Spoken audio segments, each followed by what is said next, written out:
जय शिवराय मित्रांनो, स्वागत आहे तुमचं माझ्या फर्स्ट मिनी ब्लॉगमध्ये। आज आहे गौरी आगमनाचा दिवस। तर आज गौरी आगमनानिमित्त आम्ही सकाळी घरातील सर्व कामं उरकून गौरीची सर्व तयारी केली।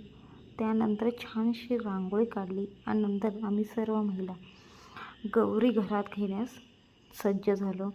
त्यामध्ये गौरीला आणि गौरी घेणारी स्त्री घरातील आहे तिला हळदी कुंकू लावलं जातं। त्याबरोबर गौरी म्हणून एका कलशामध्ये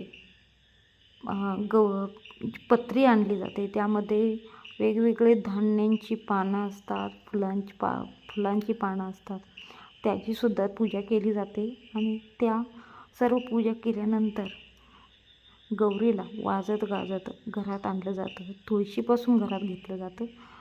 सुरुवात तुळशीपासून केली जाते। तुळशीजवळ पूजा केल्यानंतर सर्व महिला तिला वाजत गाजत घरात घेतात। त्यामध्ये सर्व आधी म्हटलं जातं की गौराई गौराई तू कोणाच्या घरी आली आहेस। त्यावेळेला ज्या घरात जाते त्या घरातल्या कर्त्या पुरुषाचं किंवा कर्त्या स्त्रीचं नाव घेऊन तिचं स्वागत केलं जातं।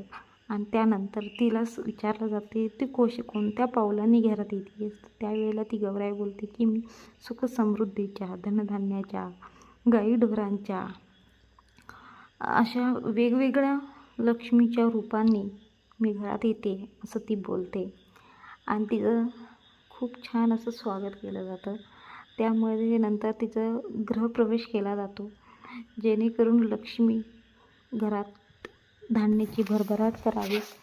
त्यानंतर तिला घरात घेतल्यानंतर तिला घरातील सर्व कानाकोपरा दाखवला जातो, ज्यामध्ये किचन असेल, आपलं तिजोरी असेल, स्नानगृह असेल, देवारा असेल, तिला प्रत्येक कोपऱ्यात नेलं जातं, जेणेकरून तिचा आशीर्वाद लाभावा घरामध्ये। आणि त्यानंतर तिला तिच्या ठिकाणी नेऊन ठेवलं जातं। त्यानंतर सर्व महिलांना हळदी कुंकू केलं जातं आणि सर्वांच्या पाया पडून त्यांना खिरापत, म्हणजे प्रत्येक ठिकाणी वेगवेगळे प्रकार असतात खिरापत देण्याची। कोण खोबऱ्याचा प्रसाद देतं, कोण पंचामृत देतं, असं प्रत्येकाचे वेगवेगळी पद्धत असते। आणि ही पहा आमच्या गौरीची फायनल लूक आहे गौराई घरात घेतल्यानंतरचा। Thank you for watching.